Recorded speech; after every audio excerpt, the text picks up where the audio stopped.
ఉత్తరాంధ్ర వైసీపీ నాయకత్వం ఫోకస్ పెట్టింది. పార్టీ ఎమ్మెల్యేలు, ఇన్ఛార్జీలు, ఇతర ముఖ్య నేతలతో Uttarandhra YCP regional coordinator MP YV Subba Reddy, party ప్రధాన కార్యదర్శి సజ్జల రామకృష్ణారెడ్డి సమావేశమయ్యారు.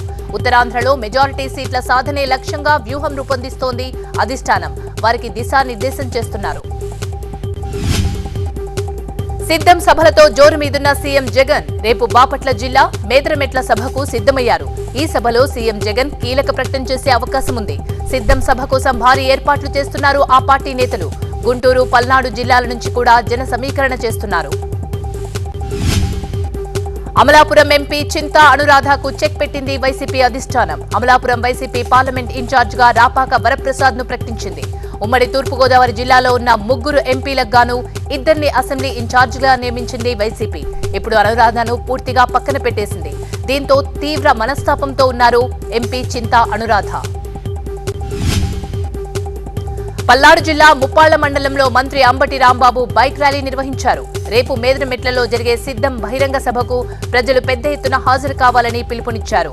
బుల్లెట్ బండిపై తిరుగుతూ స్థానికులను ఆప్యాయంగా పలకరిస్తూ వైసీపీ నేతల్లో కొత్త జోష్ నింపుతున్నారు మంత్రి అంబటి. 10 ఏళ్లు పార్టీ కోసం ఆహర్నిశలు శ్రమించిన తనను టీడీపీ నిర్దాక్షిణ్యంగా గెంటేసిందని ఆవేదన వ్యక్తం చేశారు మాజీ మంత్రి గొల్లపల్లి సూర్యారావు.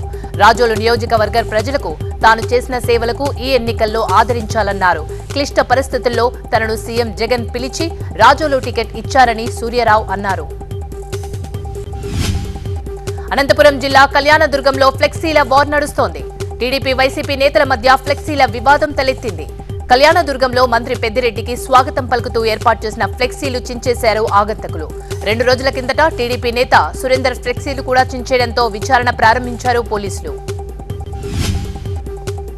అమిత్ షా నివాసంలో పొత్తులు, సీట్ల సర్దుబాటుపై 2వ దఫా చర్చలు జరిపారు చంద్రబాబు, పవన్ కళ్యాణ్. సీట్ల సర్దుబాటుపై ఇప్పటికే ప్రాథమిక చర్చలు పూర్తి కాగా ఏ క్షణమైనా ఉమ్మడి ప్రకటన వెలువడే అవకాశం ఉంది. పార్లమెంట్ స్థానాలపైనే బీజేపీ ఫోకస్ పెట్టగా ఇందుకు చంద్రబాబు ఓకే చెప్పినట్టు తెలుస్తోంది. సీఎం జగన్ కు ఓట్లు అడిగే నైతిక అర్హత లేదన్నారు టీడీపీ నేత, మాజీ ఎమ్మెల్యే ధూళిపాళ్ల నరేంద్ర. అధికారం చేపట్టిన నాటి నుండి ప్రజల మీద పన్నుల రూపంలో అధిక భారం మోపారన్నారు. పొన్నూరులోని పార్టీ కార్యాలయంలో జరిగిన మీడియా సమావేశంలో మాట్లాడారు ధూళిపాళ్ల. టీడీపీ వైసీపీ పాలనలో వసూళ్లు చేసిన విద్యుత్ ఛార్జీల తేడాను చూపించారు. విద్యుత్ ఛార్జీలు 7 సార్లు పెంచారని, వడ్డన రూపంలో 50,000 కోట్ల రూపాయలు వసూలు చేశారన్నారు టీడీపీ నేత. గుంటూరు జిల్లా తాడేపల్లి మహానాడులో నందమూరి, నారా కుటుంబ సభ్యులు పర్యటించారు. ఈ సందర్భంగా బసవతారకం ఉచిత క్యాన్సర్ నిర్ధారణ సంచార వాహనాన్ని ప్రారంభించారు బాలకృష్ణ సతీమణి నందమూరి వసుంధర, నారా బ్రాహ్మణి. సమాజమే దేవాలయంగా, ప్రజలే దేవుళ్లన్న నందమూరి తారక రామారావే మాకు స్ఫూర్తి అన్నారు నారా బ్రాహ్మణి. హెల్త్ కేర్ సర్వీస్ అందించడం నాన్న బాలకృష్ణకు తనకు ప్యాషన్ అన్నారు. లక్షలాది మంది క్యాన్సర్ పేషెంట్స్ కు సేవలు అందించడం గర్వంగా ఉందన్నారు నందమూరి కుటుంబ సభ్యులు. వరంగల్లో బీఆర్ఎస్ కు మరో షాక్ తగిలింది. డీసీసీబీ చైర్మన్ మార్నేని రవీంద్రరావు ఆ పార్టీకి రాజీనామా చేసి కాంగ్రెస్ లో చేరనున్నారు. సీఎం రేవంత్ రెడ్డి సమక్షంలో కాంగ్రెస్ కండువా కప్పుకోబోతున్నారు మార్నేని దంపతులు. తెలంగాణపై ఫోకస్ పెట్టిన బీజేపీ అధిష్టానం అత్యధిక స్థానాల్లో గెలిపే లక్ష్యంగా పావులు కదుపుతోంది. ఇప్పటికే 9 స్థానాల్లో అభ్యర్థుల్ని ప్రకటించిన అధిష్టానం మిగిలిన 8 స్థానాలపై కసరత్తు చేస్తోంది. తమ పార్టీ నేతలను పరిశీలిస్తూనే పక్క పార్టీ నేతలకు ఆహ్వానాలు పలుకుతోంది. బీఆర్ఎస్ మాజీ ఎంపీలు సీతారాం నాయక్, గడెం నగేష్లను పార్టీలోకి ఆహ్వానించింది. బీజేపీ అధిష్టానం నుంచి కిషన్ రెడ్డికి పిలుపు వచ్చింది. ఇవాళ మధ్యాహ్నం ఢిల్లీ వెళ్లనున్నారు కిషన్ రెడ్డి. రేపు జరిగే సెంట్రల్ ఎలక్షన్ కమిటీ సమావేశానికి హాజరవుతారు. ఎల్లుండి 2వ జాబితా విడుదలకు బీజేపీ ప్లాన్ చేస్తోంది. ఎల్లుండి హైదరాబాద్ రానున్న అమిత్ షా ఈ నెల 12న ఎల్బీ స్టేడియంలో జరిగే బూత్ కమిటీ సమావేశంలో పాల్గొంటారు. 10 ఏళ్ల పాటు ప్రజల గురించి పట్టించుకోని కవిత ఇప్పుడు కొత్తగా స్త్రీ సమానత్వం గురించి మాట్లాడడం విడ్డూరంగా ఉందన్నారు మాజీ మంత్రి పుష్పలీల. కాంగ్రెస్ ను ప్రశ్నించే హక్కు కవితకు అసలే లేదన్నారు. సీఎం రేవంత్ ని ప్రశ్నించడానికి ఉద్యమం చేస్తున్నట్టు ఫీల్ అవుతుందన్నారు. కవిత దిక్కుమాలిన సలహాలు తీసుకునే కర్మ కాంగ్రెస్ కు పట్టలేదని మండిపడ్డారు. సోనియా గాంధీ భిక్ష వల్లే మీ ఫ్యామిలీకి రాజకీయ జీవితం వచ్చిందని విరుచుకుపడ్డారు పుష్పలీల. ఈ నెల 15న విశాఖలో జరిగే కాంగ్రెస్ బహిరంగ సభకు ముఖ్య అతిథిగా హాజరవుతారు Telangana CM Revanth Reddy. Steel plant, ప్రత్యేక హోదా డిక్లరేషన్ పై కాంగ్రెస్ సభ నిర్వహిస్తోంది. ముఖ్యమంత్రి హోదాలో తొలిసారిగా ఏపీకి రేవంత్ రెడ్డి వెళ్లనుండడం చర్చనీయాంశమైంది. లోక్సభ ఎన్నికల నేపథ్యంలో రేవంత్ పర్యటనపై ఆసక్తి నెలకొంది. హైదరాబాద్ జలసౌధలో ఎన్డీఎస్ఏ నిపుణుల కమిటీ సమావేశమైంది. ఈ సమావేశానికి ఇరిగేషన్ సెక్రటరీ, ఈఎన్సీ అధికారులు హాజరయ్యారు. కాళేశ్వరం ప్రాజెక్టు పరిశీలనలో అంశాలపై అధికారులతో నిపుణుల కమిటీ చైర్మన్ సమీక్షించారు. ప్రాజెక్టు తాత్కాలిక మరమ్మతులు చేసే అంశంపై వారితో చర్చించారు. జగిత్యాల ఎంవోరో ఆఫీసులో కళ్యాణలక్ష్మి, షాదీ ముబారక్ చెక్కులు పంపిణీ రసాభాసగా మారింది. బీఆర్ఎస్, కాంగ్రెస్ వర్గీయుల మధ్య గొడవ జరగడమే ఇందుకు కారణం. ప్రోటోకాల్ వివాదంపై ఇరు వర్గాలు వాదులాడుకున్నాయి. దీంతో బీఆర్ఎస్, కాంగ్రెస్ కార్యకర్తలను సముదాయించారు ఎమ్మెల్సీ జీవన్ రెడ్డి. ఎమ్మెల్యే సంజయ్ సంక్షేమ కార్యక్రమాల గురించి వివరించేటప్పుడు కాంగ్రెస్ కార్యకర్తలు అడ్డుకోగా వారిని సముదాయించారు ప్రభుత్వ చీఫ్ విప్ లక్ష్మణ్. మేడ్చల్ జిల్లా కొంపల్లిలో ప్రజాదీవన సభ ఏర్పాట్లు చురుగ్గా జరుగుతున్నాయి. ఇవాళ సాయంత్రం 4 గంటలకు జరిగే సభకు సీఎం రేవంత్ రెడ్డి హాజరవుతారు. కండ్లకోయ ఐటీ పార్క్, హైదరాబాద్ నాగ్పూర్ జాతీయ రహదారిలోని పారడైజ్ సర్కిల్ నుంచి సుచిత్ర చౌరస్తా వరకు ఎలివేటెడ్ కారిడార్ శంకుస్థాపన కార్యక్రమాలు జరగనున్నాయి. పార్లమెంట్ ఎన్నికల్లో గెలుపు కోసం ఈ సభా వేదిక నుంచి నేతలు పిలుపునివ్వనున్నారు. కాళేశ్వరం ప్రాజెక్టు సమస్య రోజురోజుకు క్లిష్టంగా మారుతుందన్నారు సిపిఐ రాష్ట్ర కార్యదర్శి, కొత్తగూడెం ఎమ్మెల్యే కూనంనేని సాంబశివరావు. కాళేశ్వరం ప్రాజెక్టు విషయంలో బీఆర్ఎస్ నేతలు ప్రజలను తప్పుదారి పట్టిస్తున్నారన్నారు. కాళేశ్వరం ప్రాజెక్టును సందర్శించిన బీఆర్ఎస్ నేతలకు స్పష్టత లేదన్నారు. పాలమూరు రంగారెడ్డికి జాతీయ హోదా ఇస్తారా లేదా ఎన్నికల ముందే బీజేపీ చెప్పాలని కోరారు కూనంనేని. తమకు ఒక ఎంపీ సీట్ ఇవ్వాలని కోరారు సిపిఐ నేత. ఏలూరు జిల్లా బుట్టాయిగూడెంలో పోలవరం నియోజకవర్గ టీడీపీ నేతల అత్యవసర సమావేశం జరుగుతోంది. పోలవరం టికెట్ జనసేనకు కేటాయించాలనే సమాచారంతో టీడీపీ నాయకులు, కార్యకర్తలు ఆందోళన వ్యక్తం చేస్తున్నారు. టీడీపీ ఇన్ఛార్జ్ జోగారం శ్రీనివాస్ కే టికెట్ ఇవ్వాలని డిమాండ్ చేశారు. లేకపోతే పార్టీకి రాజీనామాలు చేస్తామంటున్నారు టీడీపీ నేతలు. విశాఖ నుంచి మరో వందే భారత్ రైలు ప్రారంభం కాబోతుంది. భువనేశ్వర్, విశాఖ మధ్య వందే భారత్ రైలు తిరగనుంది. ఇప్పటికే ట్రయల్ రన్ పూర్తి చేశారు అధికారులు. ఈ నెల 12న వర్చువల్ గా ప్రారంభించబోతున్నారు ప్రధాని మోదీ. ఖమ్మం జిల్లా పెనుబల్లి మండలం లింగగూడెం ఏజెన్సీలో తాగునీటి ఎద్దడితో స్థానికులు అవస్థలు పడుతున్నారు. 5 రోజులుగా తాగునీరు రాకపోవడంతో మహిళలు ఆందోళన వ్యక్తం చేస్తున్నారు. ఖాళీ బిందెలతో రోడ్డెక్కి రాస్తారోకో చేశారు. నిర్మల్ జిల్లా ఖానాపూర్లో ఎండాకాలంతోటే నీటి ఎద్దడి వచ్చింది. డబుల్ బెడ్రూమ్ ఇళ్ల దగ్గర కనీసం తాగునీరు దొరక్క జనం అల్లాడిపోతున్నారు. మున్సిపల్ అధికారులు ట్యాంకర్లతో సరఫరా చేస్తున్న నీటి కోసం ఎగబడాల్సి వస్తోంది.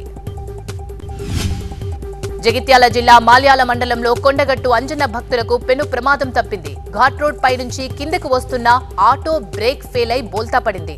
ఆటోలో ఉన్న 11 మందికి గాయాలు కావడంతో ఆసుపత్రికి తరలించారు. హైదరాబాద్ నుంచి కడపకు వెళ్తున్న ఇలియాస్ అనే వ్యక్తిని కిడ్నాప్ చేసి బంగారు నగలు ఎత్తుకెళ్లారు దుండగులు. ఆటోలో కొట్టుకుంటూ తీసుకెళ్లి నగలు, డబ్బు లాక్కుని వదిలేసినట్టు చెప్పాడు బాధితుడు. తాను దుబాయ్ నుంచి వస్తున్నట్లు తెలిసిన వారే కిడ్నాప్ చేశారని ఆరోపించారు.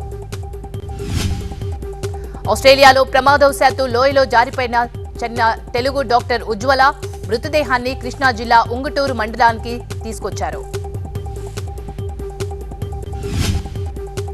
వికసిత్ భారత్ లో భాగంగా అరుణాచల్ ప్రదేశ్ లో పలు అభివృద్ధి ప్రాజెక్టులకు ప్రారంభోత్సవాలు, శంకుస్థాపనలు చేశారు ప్రధాని మోదీ.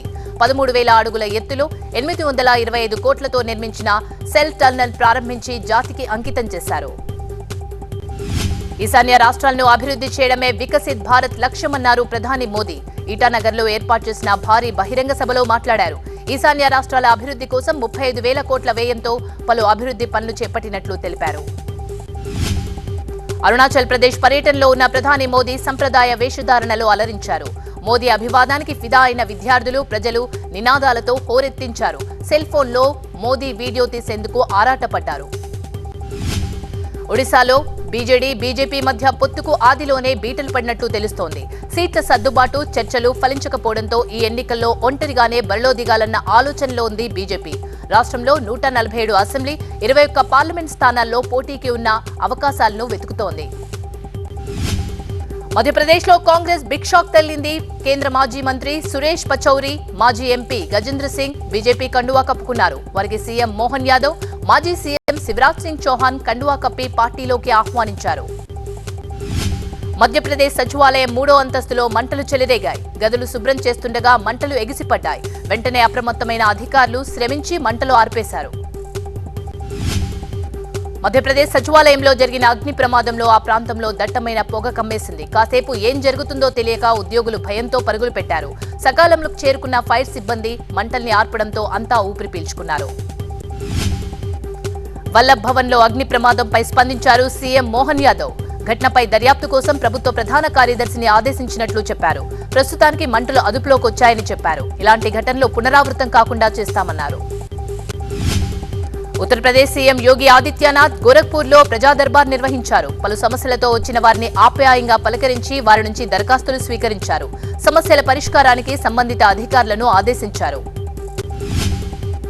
బెంగళూరులో బాంబు పేలుడు జరిగిన 8 రోజుల తర్వాత రామేశ్వరం కేఫ్ తెరుచుకుంది. ఈ ప్రమాదంలో 10 మంది గాయపడిన సంగతి తెలిసిందే. కస్టమర్లకు పూర్తి స్థాయి భద్రత కల్పిస్తూ కేఫ్ ను రీఓపెన్ చేసినట్లు చెప్పారు నిర్వాహకులు. అసోం పర్యటనలో భాగంగా కజిరంగ్ నేషనల్ పార్క్ లో విహరించారు ప్రధాని మోదీ. సఫారీ జీప్ లో రిజర్వ్ ఫారెస్ట్ లో ప్రవేశించారు. ఈ తర్వాత కెమెరా పట్టుకుని ఏనుగుపై విహరిస్తూ ఖడ్గమృగాలను తిలకించారు మోదీ. రాబోయే పార్లమెంట్ ఎన్నికల్లో తమిళనాడులోని కొంగనాడు రీజియన్లో బీజేపీ చారిత్రక విజయాలను నమోదు చేస్తుందన్నారు బీజేపీ రాష్ట్ర అధ్యక్షుడు అన్నామలై. రాష్ట్రంలో బీజేపీకి ఆదరణ పెరుగుతోందన్నారు. దేశ ప్రజలంతా తమ పరివారంగా చెప్పుకునే ప్రధాని మోదీ వారి సమస్యలను మాత్రం పట్టించుకోవడం లేదని ధ్వజమెత్తారు కాంగ్రెస్ నేత జైరాం రమేష్. నిత్యావసర వస్తువులు ధరలు పెరుగుదలపై ఆందోళన వ్యక్తం చేశారు ఆయన. యూపీ సీఎం యోగి ఆదిత్యనాథ్ గోరఖ్పూర్లోని తన మఠంలో జనతా దర్శన్ నిర్వహించారు. హాజరైన ప్రజల నుంచి వారి సమస్యలు, పిటిషన్లను స్వీకరించారు. ఇస్లామిక్ దేశాల్లో రంజాన్ సందడి కనిపిస్తోంది. ఉపవాస దీక్షలతో పాటు పండుగ కోసం షాపింగ్ మొదలైంది. ఆఫ్ఘనిస్తాన్ నుంచి డ్రై ఫ్రూట్ ను భారీ ఎత్తున విదేశాలకు ఎగుమతి చేస్తున్నారు అక్కడి వ్యాపారులు. భారత్తో దౌత్య వివాదంపై ఆందోళన వ్యక్తం చేశారు మాల్దీవుల మాజీ అధ్యక్షుడు మహమ్మద్ నషీద్. ప్రస్తుత అధ్యక్షుడు మయిజ్జు తీసుకున్న వివాదాస్పద నిర్ణయాలపై తమ దేశం తరపున క్షమాపణ కోరారాయన.